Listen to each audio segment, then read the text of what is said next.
Outro exemplo, quando você entra no processo de emagrecimento de grande escala, você começa a mudar seu corpo. E aí você começa a perder gordura. Quando você perde gordura, o que fica no lugar? Fica um espaço vazio, você começa a ter flacidez, o seu corpo às vezes começa a cair. E como que você lida com isso? Se você não se preparou psicologicamente para isso, fazer tudo o que a gente pode fazer para que a flacidez seja a menor possível. E existe sim meios de se reduzir muito a flacidez pós-redução de estômago. Tem. Se não conseguiu resolver toda a flacidez e precisa de alguma intervenção cirúrgica, tem como fazer intervenção cirúrgica para tratar a flacidez? Sim, existe sim essa possibilidade. Além do mais, isso não é um processo rápido. Você precisa estar preparado para saber lidar com isso, porque não adianta você deixar de ir à praia porque você é obeso ou obesa, de colocar um biquíni porque tem vergonha, porque é obeso. E depois você faz a redução de estômago, você emagrece, você vai ter que conviver com a flacidez durante um tempo, achar que isso não vai acontecer com você, mas vai acontecer. Tem uma série de exemplos por aí, até mesmo na televisão que você enxerga, e aí você deixa de ir à praia porque você tá flácido. E, na verdade, você só mudou o problema, entre aspas, porque você julga aquilo como um problema, você não trabalhou a sua mente para saber lidar com aquilo, para saber o que fazer posterior àquilo, qual é a forma que você vai tratar aquele problema para que ele se transforme, na verdade, em um período de transformação e não em um problema. Então, são situações como essa que exigem que você trabalhe a sua mente, que você tenha certeza do que você quer, para que você não esmoreça no meio do caminho. Da mesma forma que existe a cabeça do gordo, né? Quando a gente para pensar assim, nossa, tem gente que adora. Não era uma situação que me pegava, tá? Porque pra mim o doce não era o mais importante. Mas tem gente que é apaixonado por leite condensado.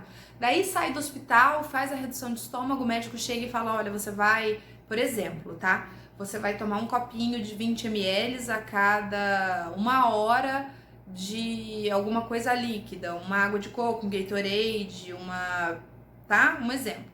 Aí a pessoa que é apaixonada por leite condensado e ela já ficou em jejum 24 horas antes da cirurgia, ela ficou no hospital só no soro, daí ela fez o uso do azul de metileno para saber se não estava tendo nenhum no hospital, né, que faz parte de um procedimento mesmo do médico para saber se não está tendo nenhuma complicação na cirurgia.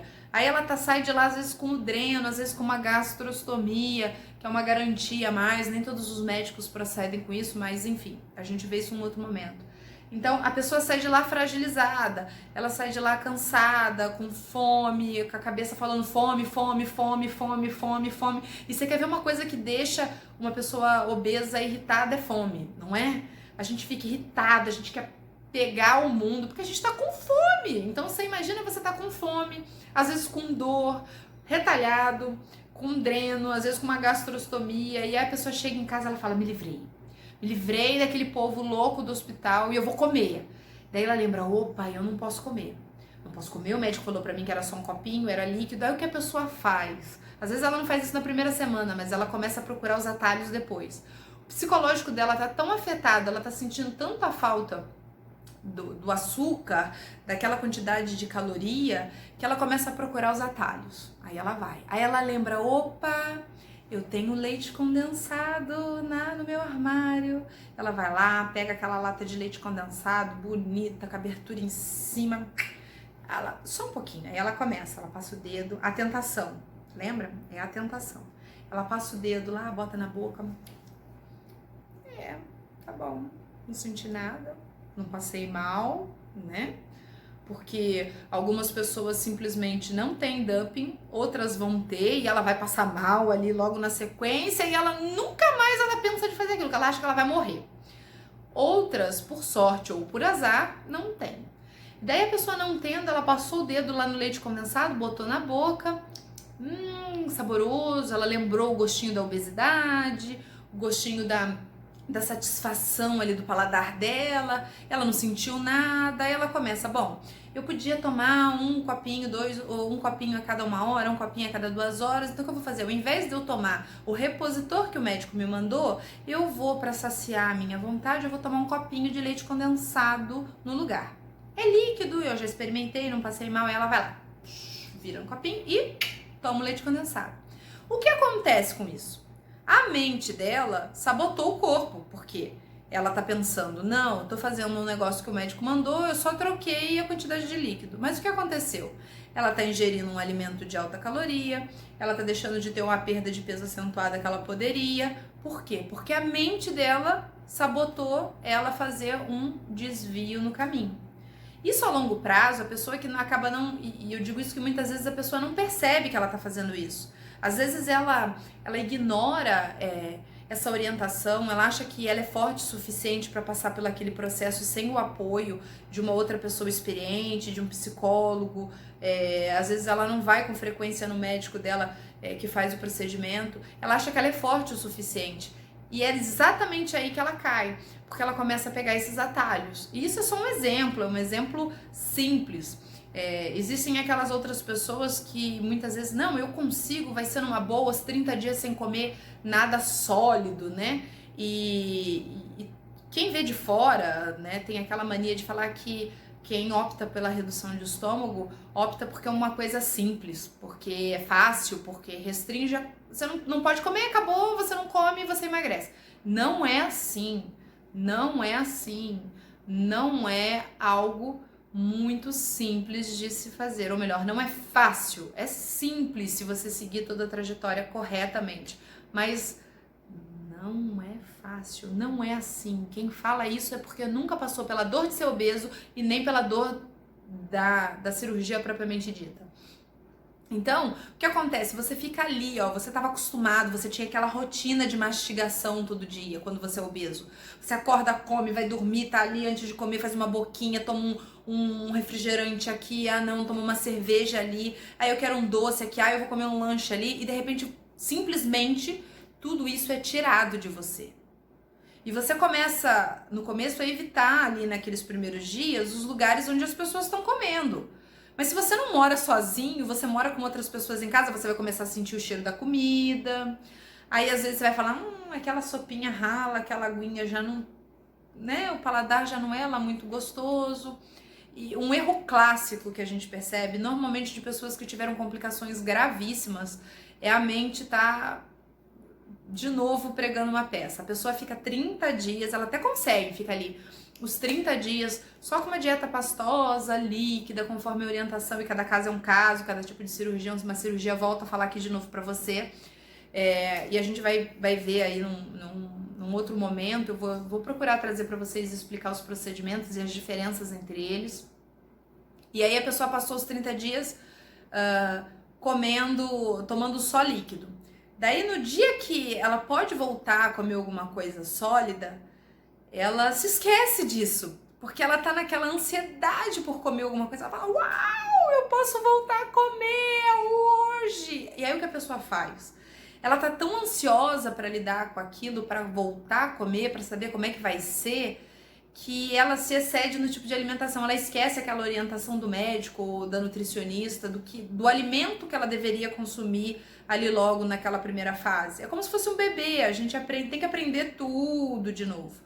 O bebezinho, ele começa ali tomando colostro, leite materno, depois ele vai entrar ali talvez para uma fórmula, depois ele vai agregar um pouquinho mais uma frutinha, depois vai começar uma comidinha amassadinha ali, uma papinha bem amassadinha, bem ralinha, depois ele vai ganhando um pouquinho mais de textura, e assim, é como se a gente estivesse ganhando o nosso aparelho digestivo todo de presente. Mas lembra, o aparelho digestivo ele foi alterado, a mente ela não foi alterada, e você precisa ter a sua atenção voltada para isso. Por quê? Porque você não tratou a sua mente. Daí você ficou 30 dias ali, só naquela fase do bebezinho, na fase do leite, na fase do colostro, lidando apenas com alimentos líquidos, e o médico te libera para voltar gradativamente à dieta mais sólida.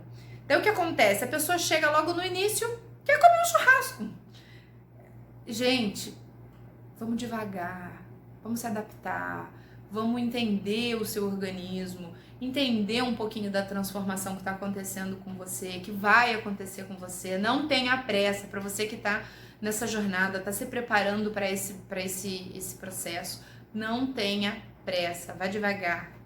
Pega ali, vai começando com o alimento devagar, trabalha a sua mastigação. Se a gente parar para pesquisar qual é o ideal, quantos movimentos de mastigação a gente precisa ter para que auxilie no nosso processo digestório, é o que? São 15, são 20, são 30 movimentos mastigatórios. Imagine então pós uma cirurgia, quando o seu estômago tá ali, ele foi mexido, ele foi alterado.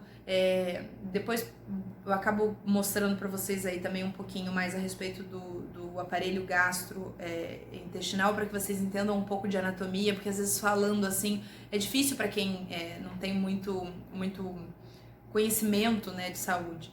E daí a pessoa vai retornar à alimentação com sólido, ela já quer começar com uma coisa de difícil digestão, que a mastigação precisa ser muito bem feita. Eu conheço pessoas, né, e conheço uma pessoa que infelizmente veio a falecer por conta de uma mastigação errada no pós-operatório, ali intermediário, exatamente de uma carne.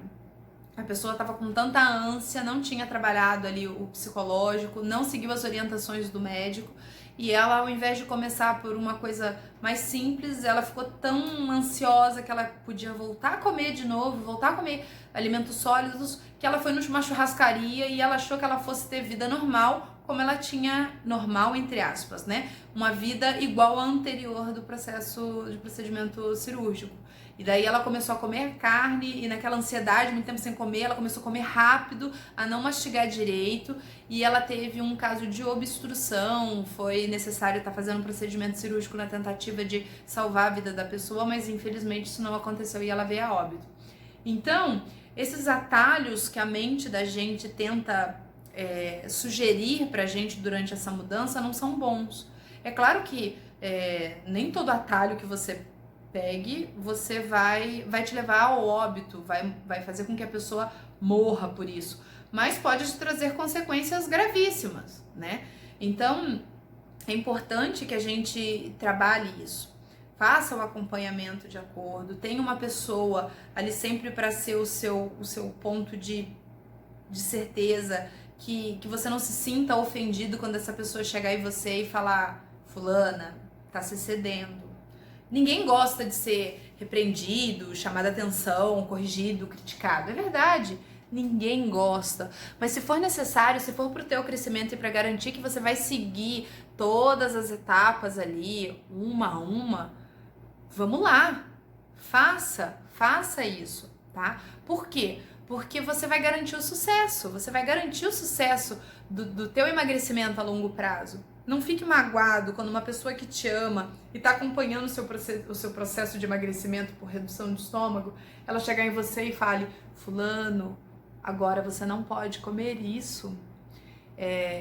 Uma coisa que aconteceu comigo particularmente, os primeiros 30 dias da minha recuperação da redução de estômago foram muito difíceis. Eu já contei isso num outro momento pra vocês, porque foi o momento que eu perdi o meu pai. Meu pai ficou internado na UTI e eu acabei perdendo meu pai e eu acabei tendo que entrar no centro cirúrgico, eu não podia ficar tomando antibiótico por muito tempo. Foi um pouco complicado, mas graças a Deus deu tudo certo.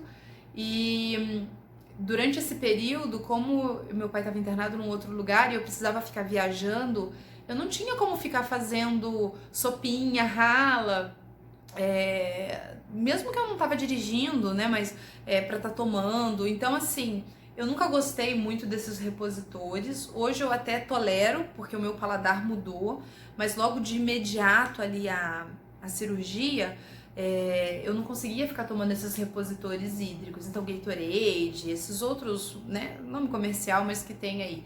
Então, uma coisa que o meu médico e o meu nutricionista na época, eles me incentivavam muito a usar e a tomar nas pequenas porções, e que me ajudava, me facilitava muito, porque era um pouco mais fácil de encontrar, era água de coco.